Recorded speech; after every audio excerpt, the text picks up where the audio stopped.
What are firms advising their clients to do in this volatile environment? Let's bring in CNBC contributor Stephanie Link and Liz Young from BNY Mellon Investment Management. Welcome, folks. Good to have you both here. Good to be here. It says right here, Ms. Link, that I am slowly adding. I'm adding to Cisco. I'm adding to Cat. What are you buying and why? Well, I am buying quite a bit, but small, because I see opportunities across the board. I see opportunities where you have beneficiaries of lower interest rates. So that's the consumer, that's housing. I see beneficiaries from lower oil prices.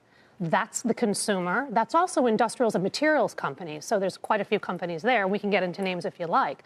I'm also looking at those names that I've missed, like a Zoetis or a Costco or United Healthcare. Those are really... That were on your wait list. They were on my wait list. I've owned them in the past. I've been selling a little bit into the rally. Now I'm into the pullback. I want to add exposure there.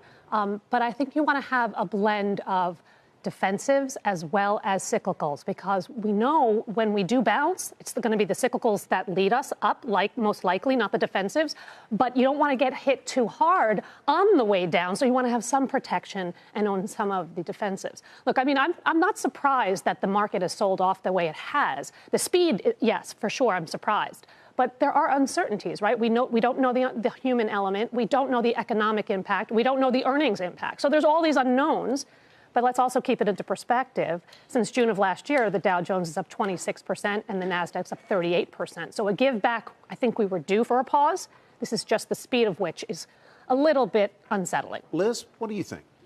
What we're telling clients right now is that we don't expect this to take us into a global recession, but it's not an insignificant event. So earlier in February, the markets were actually underreacting, in our view, to this. So I agree with Stephanie on that. And this week, although I am also surprised by the speed of it, we have to remember we're still only in correction territory. So we define a correction as from peak to trough, 10%, right? So this is still what we would call a correction. We still have to go down 9% more to get into bear market territory. And that's usually when the market starts to try to validate, do we deserve to be in a bear market? And if we don't deserve to be in a bear market, you see some of those buyers come back in, and then we have a nice bounce. Unfortunately, we're going to have to wait and see if that happens. Stephanie has given us a couple of parameters that she's looking at. As you look at sectors, are there sectors that look like they are opportunities right now to you?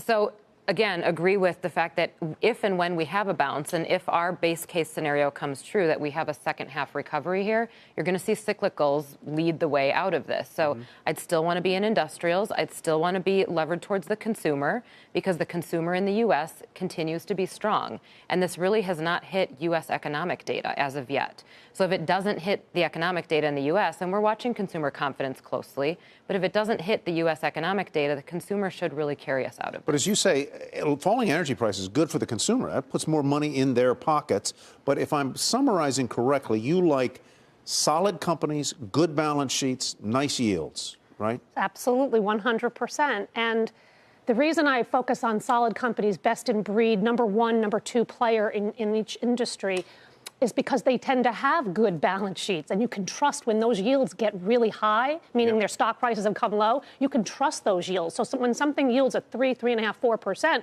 4%, Cisco, Conoco, those kinds of names, they're good for it. They're good for it. And you get paid while you wait, right? You get paid a yield while you wait and see what happens.